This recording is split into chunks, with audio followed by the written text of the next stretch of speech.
I hear that all the time. Let me tell you what a libertarian is. Libertarian is someone who says you can be as liberal or as conservative as you want to be. Just don't force others to be like you. Got it. That's what we are all about. We are all about long-term solutions, not short-term solutions. We're all about changing culture, not just changing law. Law, we have to remember something. At the end of almost every single law is a guy or a gal with a gun who will put you in a cage. And if you don't want to go in that cage, he or she is going to kill you.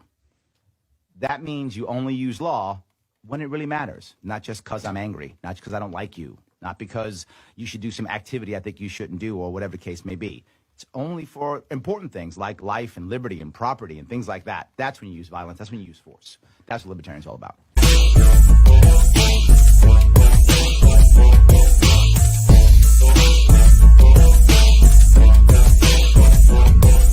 Welcome to Libertarians Drinking Coffee Live. Yes, it is 3 p.m. on the East Coast, and I'm trying to let you know that there are people out there, libertarians, all around doing cool things, and they're drinking coffee. The brand is still strong. Yes, they are. Why am I doing this? Because, of course, we know that election time's coming up here next week. Of course it is. And, of course, we want to vote for Joe Jorgensen, our presidential candidate. Absolutely. And on top of that, there are literally hundreds of local libertarians running across this country trying to make impact in their own counties, in their own cities, in their own states, in their own communities.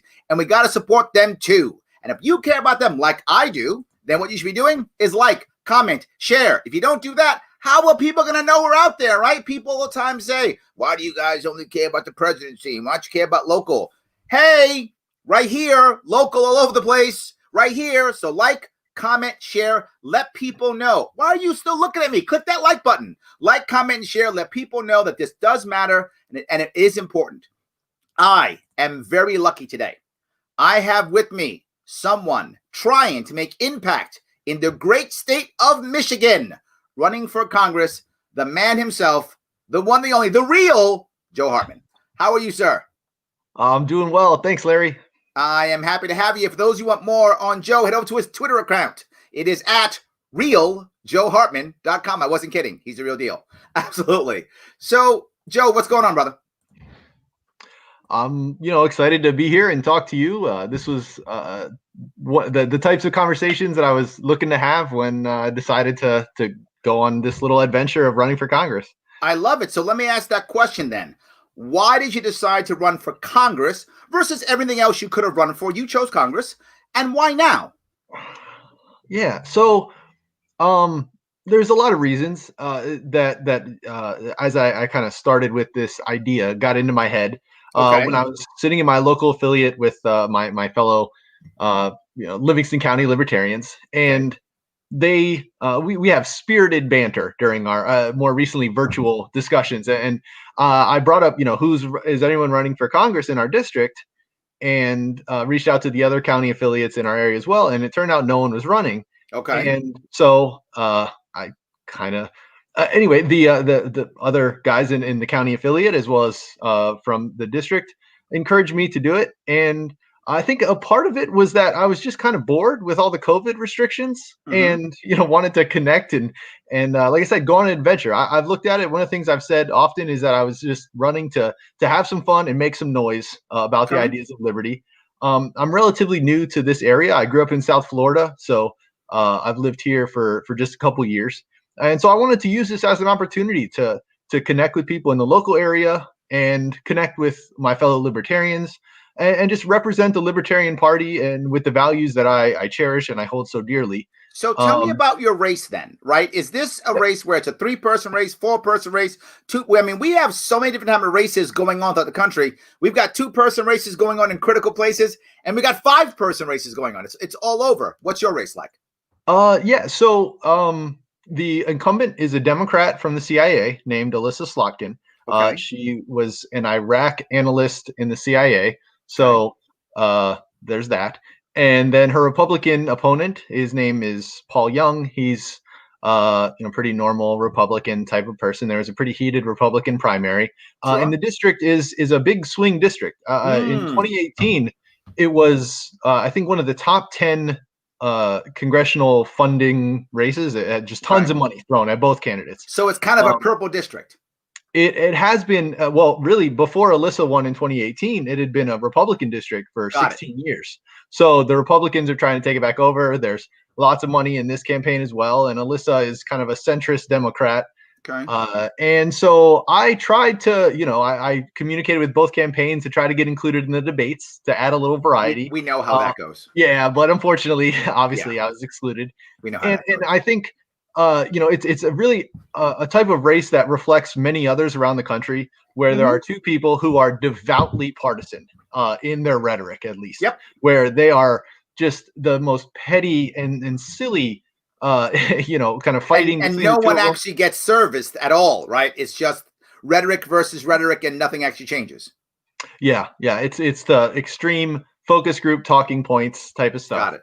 And I've enjoyed the opportunity to add some variety to that where I can. So, but let me go to what I think most people really care about, right? Particularly when you're third party, which is, what are you gonna do for me, right? Most people care about that kind of thing. What do you do for me? So let me ask you: do you have 2 or 3 issues that you think kind of flow to the top, that you think that if people actually heard it would be like, oh, yeah, okay, I'm that's an issue that I care about, that maybe this back and forth rhetoric isn't touching?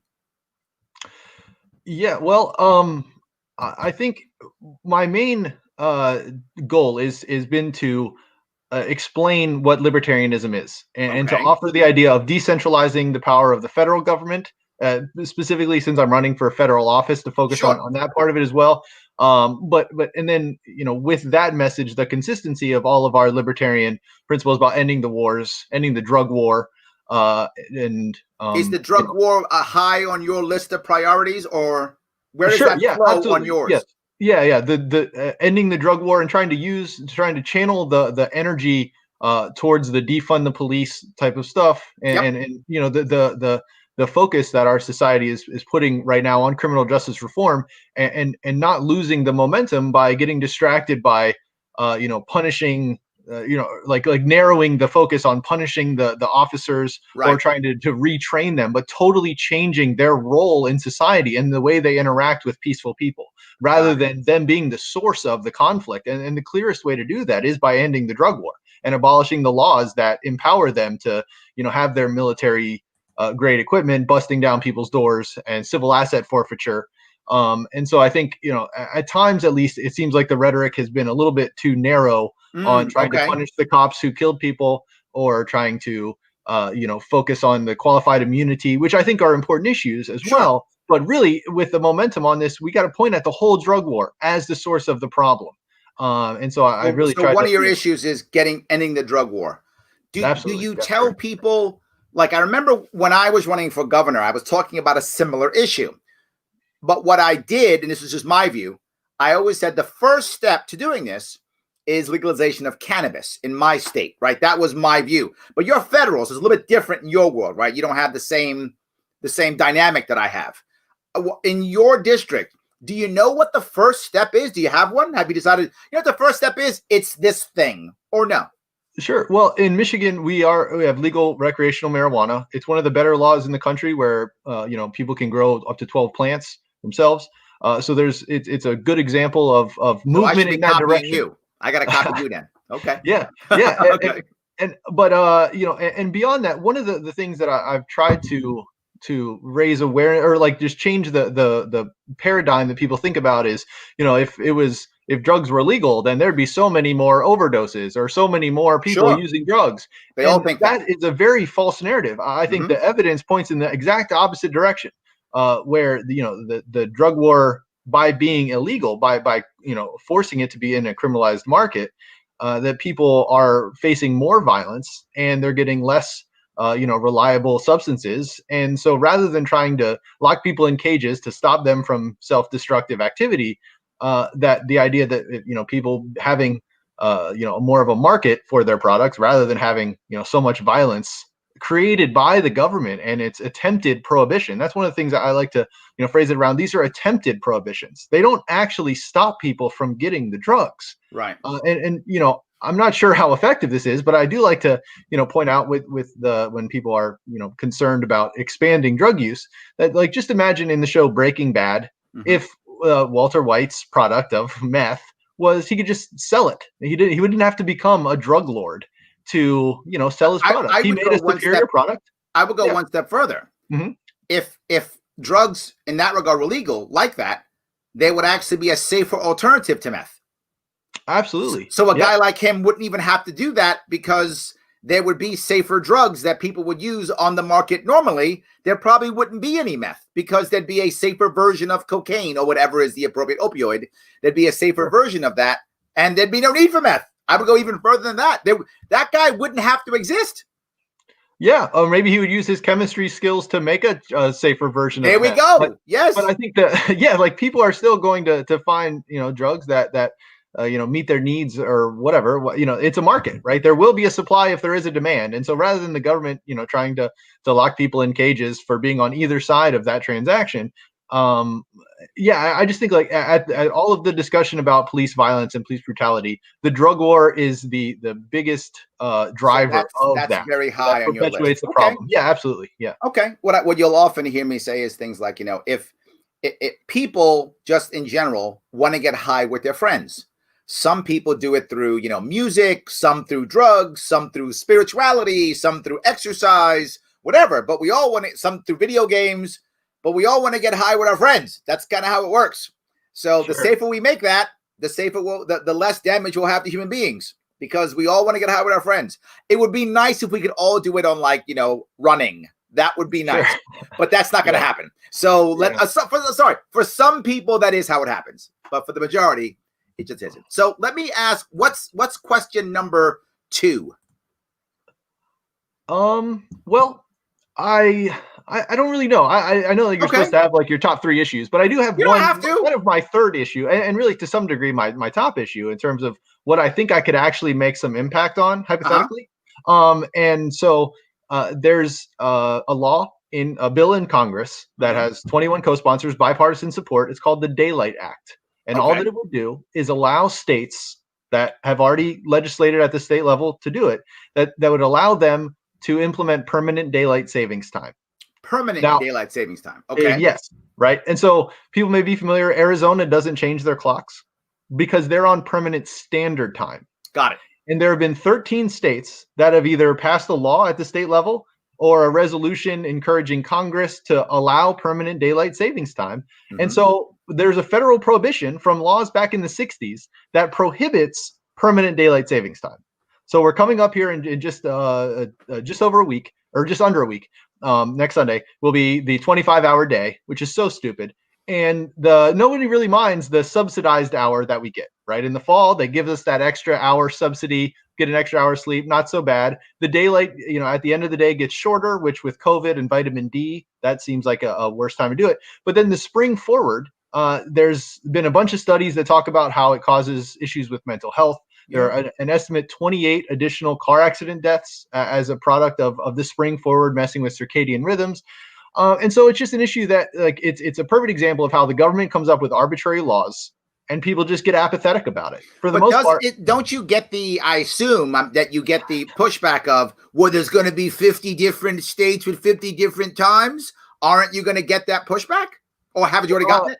Sure. I mean, that's one part of the issue. Yes. But my goal, and I think the purpose why I think the Daylight Act is such a good law, there's also a bill called the Sunshine Protection Act or something. Okay. And that's to make everyone go to daylight savings time. But I think like, just the fact that, the state of Florida is one, Washington state is another, where they've passed the law at the state level to implement permanent daylight savings time, but this federal prohibition stops them from actually being able to do that. I just think it's a great example of how federal policies arbitrarily control the rest of the government, and other states could continue to stay on the clock changing time, and there's already conflict between time zones. There are certain areas of where they don't recognize daylight savings, and so it's not a huge I realize it's not like the most important issue. Like, but I get it. For you, if it matters, it matters. Yeah, and I think it's a useful way to sort of smuggle in the idea of decentralizing the role of the federal government and how arbitrarily designed federal policies result in costs that we rarely think about. That it's there actually is a movement, and it's not a big movement, but it's been growing recently, to have no time zones. and to just have everybody on the exact same time, no matter what. Everyone's on the exact same time, no matter what.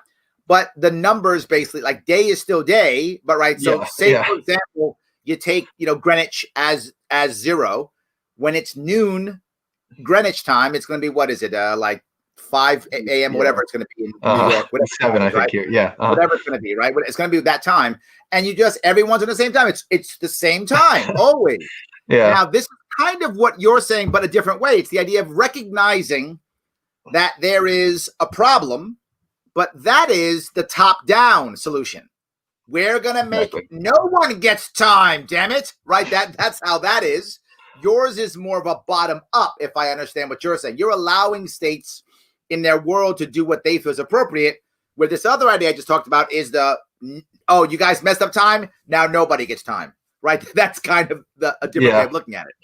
No, and the whole zing. I'm familiar with the movie you were talking about there of abolishing the time zones, and like China has a single time zone, so I think like the totalitarian sort of stuff that's not really That's not down. as appealing to me. Yeah, Yes. but to me it's a great issue to talk about the 10th Amendment as a way of allowing states to have more autonomy. And it's something that like I said, it literally results in additional deaths. And it's tragic and it's so stupid. And I mean, like there are teachers who talk about how it impacts their students for multiple days afterwards. It throws us off. Part of the car accident stuff has to do with nocturnal animals. Yep. And it's just I feel like it's one of those ideas that in the future, my optimistic view, at least of the future, is that they look back on people during this time and they're like, oh my goodness, those people used to change their clocks back and forth hour. Like they didn't know how clocks worked. You're not supposed to have to change your clocks. Right. So like I said, I don't want to harp on this for too much, but I do think it's important to note that like I said, in the fall, they subsidize us with the hour, but that when they tax it back away in the spring, it literally kills people. And so let me then go to something. You talked a lot about one of your goals being to talk about libertarian ideology and libertarianism and such. You have a couple of ideas. We brought up 2 different issues: the drug war and time zones. Great. My question here is, how, with all the stuff against us this year, right? COVID slowing us down, right? We're not being able to knock on doors as effectively, right? Not being able to raise money with everyone running out of money as effectively. And also, not just that, that's one, but the other piece is the fear, right? COVID's going to kill us. Trump's going to destroy us. Biden's going to destroy us. So much fear out there. How in the world do guys like you and me, who are trying to make this movement expand, how do you make impact this year, man? And you got a week left. How do you make impact? How are you able to go, yeah, I'm making impact here? Yeah, well, I think a big part of it is to look at what different people are prioritizing. I think in so many ways we share principles, but people apply them with totally different priorities. Okay. And so trying to connect with people on a more individual level or recognize where their pain points are, and in the goal of selling liberty as an idea, because there are definitely there's always points of agreement, right? We have people on the left or the right, and we share some common values. Sure. But we have just a different, and at least to the way I look at it, we are much more consistent in how we apply the principles. It's like the non-aggression principle. It's wrong to hurt people or take their stuff, and that doesn't unless change. You're bombing people in the Middle East, then it's okay. Yeah, exactly. Unless you have like a government badge or like you won a popularity contest, one of those types of things, then anything goes. Then you can just slap people around. And I think that trying to present the libertarian argument in a way that is consistent and compelling is a part of my goal. But I think also one of the ways that I look at it, and so is the idea that the ways that we've made the most progress have been, in a sense, making the argument that in a way that appeals to the same sensibilities that the left often does, where they focus on the fact that there are victims, that there are people being oppressed and marginalized, and a lot of times their solutions are big government programs. So we don't offer those solutions, but we can focus on the fact that there are victims and there are people who are being oppressed by the government.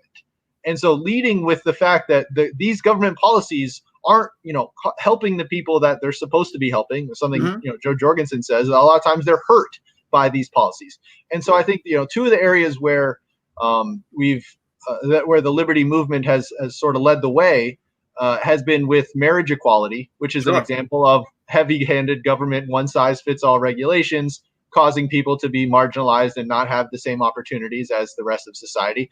And then the legalized cannabis. So the movement towards that, we still got a long way to go, but there has been a lot of movement where it's not like the more philosophical libertarian argument is about self-ownership and property Sure. rights, or at least that's where I see our underlying basis. But I don't think that we've won on these areas by Correct. people embracing the property rights. It's not like you're advocating for marriage equality because of self-ownership and property rights, but rather that there are victims who deserve to have the same rights as everybody else, to not have to be victimized by these heavy-handed federal policies. So I you're think saying that the way that you're having impact, if I'm getting this correctly, is you're kind of starting almost with an emotional side of the conversation and then bringing in the logical answer for it. Am I getting that right or no?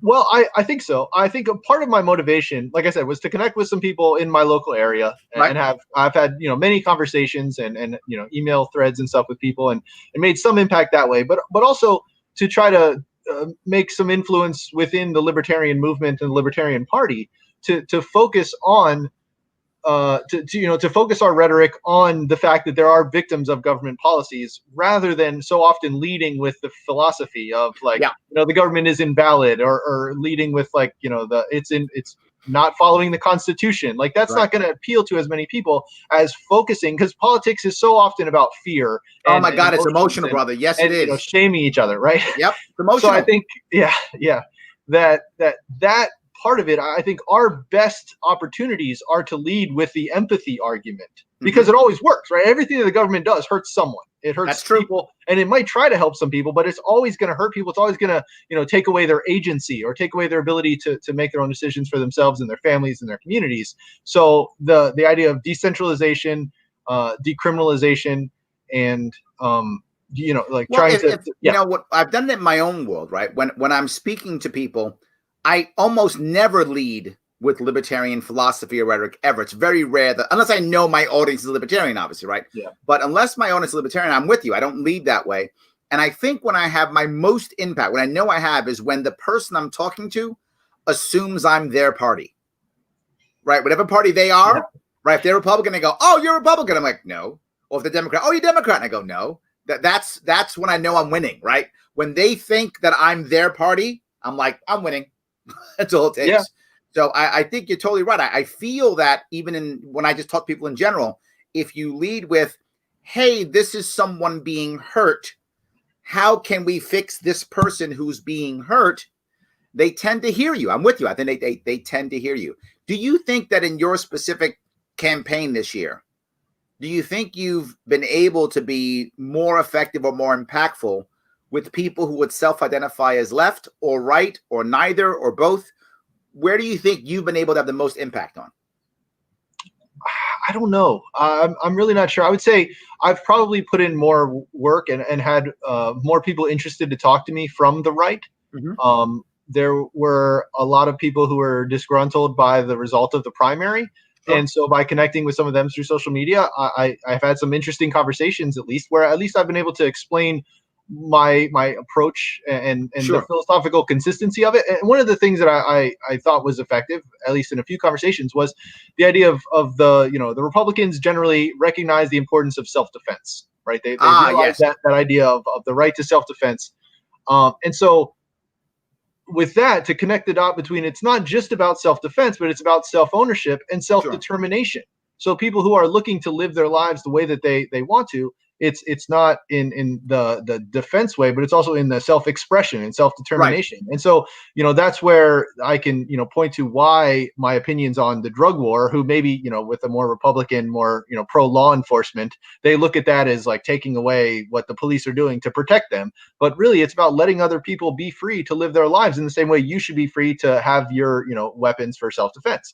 I found that too in my world. I think you and I have a similar world in this regard, that I found that it's easier for people who self-identify as being right or right-leaning for them to open and talk to me. They don't always agree with me, but they're more open to talk. People who are self-identify as left or left-leaning, they tend to be a lot more dismissive of me. Like they're not as open to talk to me. It's a difficult thing for me to handle. And I struggle because I don't want to be seen as the guy who only talks to the right, but I just see the right is so much more open to having a conversation with me. I try to get the left to talk to, but it's more difficult for me, even though I will often lead with emotion. I'll often lead with it, but I do struggle to get the left to hear me. But recently, just some good news. I had people on the left on my show this week. So last week, I should say. So some are listening. It is happening. So yes. Well, I have my thought is that the libertarian, one thing that I think is a fun way to look at it is that the old, like, original definition of left and right, it comes from the people who wanted to kick out the king were on the left, and the people who wanted to keep the king in France, I guess like 200 years ago, they were on the right. And so, like, that's the idea of it. And I think so in our nature of what libertarians are arguing for, we're not talking about like protecting the good parts of the state. We're trying to get rid of stuff. Like, so our argument should come from the left in that sense, where we're looking to have, radical change. And I think there are some on the left that obviously are too focused and dogmatically adhere to the idea that the government can solve these problems. Every problem. And so I think, by pointing at the issue, one of the things that I've mentioned a few times with people of the left was, like, they talk about free healthcare or free education, but they don't talk about free national defense. They don't look at the Pentagon as this provider of free services to all of us, even though the model is exactly what they describe for Medicare for all. They want a centralized federal bureaucracy that controls all of the resources. And so in that way, like, the military is a perfect example of a socialized system, but we see the high costs and the nefarious incentives that come into how military decisions are made, because all of the power is centralized in Washington, D.C. and by the federal bureaucracy. And so there are economic incentives that drive political policy. And it's also a war, so they can do whatever they want because the ends justifies the means, because it's a war. Exactly. Yeah. So I think trying to point at the areas where they are skeptical of government control is the goal, at least of how I think we should try to communicate with people on the left, who a lot of times, share the principle, or share the broader goals of having a more peaceful and vibrant society, but at the same time they're channeling their trust into a failed system. So let me ask this. I guess my final question is: look, obviously, I hope you win. Obviously, I do. But the odds are, as you know, libertarians often don't win, right? That's a fact. We do win, though, so don't get mad, guys. We do win. Just often we don't. We usually don't win, right? So if you don't win, do you have like a consolation prize or a secondary win at Joe? You know what? I didn't get the seat, but this thing happened. So you know what? It's kind of still a win. For me, it was easy. I had ballot access in my race, so mine was a very easy one. Not everyone has that. So do you have some form of, I didn't get the seat, but this thing happened? Yeah, I don't know. I mean, I look at it in a bit of a self-interested way, where I was trying to have some fun and make some connections with people and talk to people like you, people who I think are just, excellent libertarians out there, voicing our principles in ways that I really agree with. And so, I mean, my goal has been to have some fun and to make some noise. And so I don't have a measurable did you come up with a way? Yeah.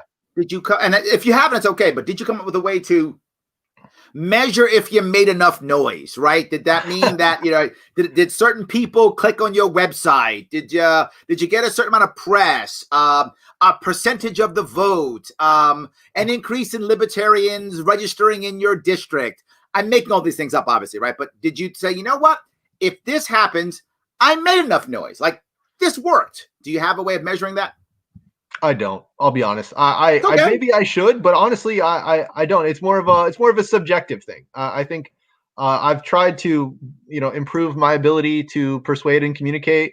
Like I mentioned earlier, like with COVID being isolated for so long, it was fun. I've had some wonderful conversations just with random voters, and I got some voter lists and sent out some text messages and connected with people that way using I've spent no money except for a little bit of gas money on my campaign. I wanted to make it as it just has the experience, and the way I look at it is a lot of times people don't vote. People who are libertarian minded don't feel like there's much of a point in voting. So I figure if people in this district, rather than either leaving one of the congressional thing blank or picking whichever party they generally lean towards, that I'd be an option out there for libertarians in the area to connect with, and also try to grow the Libertarian Party of Michigan. The reason why I'm bugging you about this, yes, and I bug everybody. It's not just you. Every single person who comes on this show, I ask that same question of, because I want us as a party to measure more. I do. And I don't really care what anyone's goal is. If you had told me, Larry, you know what? If I got 1,000 people on my Twitter account, I don't know how many people you have, but I made that up, right? If you said that was the number, if I do that, that's a win. That gets us in the mode of measuring stuff. If you had said, you know what? Last time Libertarian ran, they got 1%. I want 1.1%. That's measuring, right? Do you see what I'm doing? What I'm saying with that? Yeah, I understand. So I like us to measure, so I bug everybody. So don't feel like I'm picking on you. I pick on everybody. I want us to be measuring things, right? There should be some way. And I'm happy with what you're saying. I am. I love the fact that you're saying, I want more people to know about me. I want us as a party to be like, how do we measure that? Like, is that Twitter followers? And maybe it is. I have no idea. I just know you like Twitter. I learned from Twitter. I think Twitter is a fun venue. But no, I think if a part of it, I would say definitely is to try to get some more people in the Libertarian Party in my local area and in the state, to try to encourage other people to well, I guess also I wanted to learn what it was like to run in a campaign and do this. And I had an opportunity to speak to a high school politics club. Oh, right? nice. And like they reached out. It wasn't actually even in the district. It was just, it was close by. It was in a neighboring district, but it was a really cool opportunity to I could tell from many of their faces on the Zoom chat that they had not heard the ideas that I was talking about. And I wasn't as radical as I could have been, but it was, you have to know your audience. And I think, yes, yeah, exactly. But I think, the opportunity of situations like that, and just having, quality conversations, and not trying to like preach the message in some sort of like, the government's so scary type of fire and brimstone way, which I think sometimes we can come off as, but to share it in a way that encourages peace and free markets and free speech, and the values that like make civilization, peaceful rather than violent. And I think that's always what our goal is. And so, that's been a big part of, and that's not a measurable goal. So I still failed to come up with something measurable. I still love you, Joe. It's okay. But but next time I'm gonna bust your chops. You do it again, and you don't have a measurement. I'm gonna bust your chops again. So next time when you run again, you gotta measure something. Yeah. All right, guys. For more information on Joe, oops, wrong one. Sorry, I hit the wrong one. Apologize for that, guys. I put the wrong one. Sorry. For more information on Joe, please have to do real Joe Hartman, his Twitter account. He likes Twitter, so follow him on Twitter so he can give you cool things and go back and forth, and he can feel like he's won because he has more Twitter followers. So go follow him on Twitter if you can. Guys, thank you so much for watching. Joe, thank you for coming on. Thanks, appreciate you doing this. Really good cool. luck, brother. I hope you rock and roll. Everybody, this is Libertarians Drinking Coffee Live. I will see you in a couple of days. I'm going to have, by the way, Rainwater coming on in 2 days. So he'll be on too. We got more people. We're not done yet, guys. I will see you all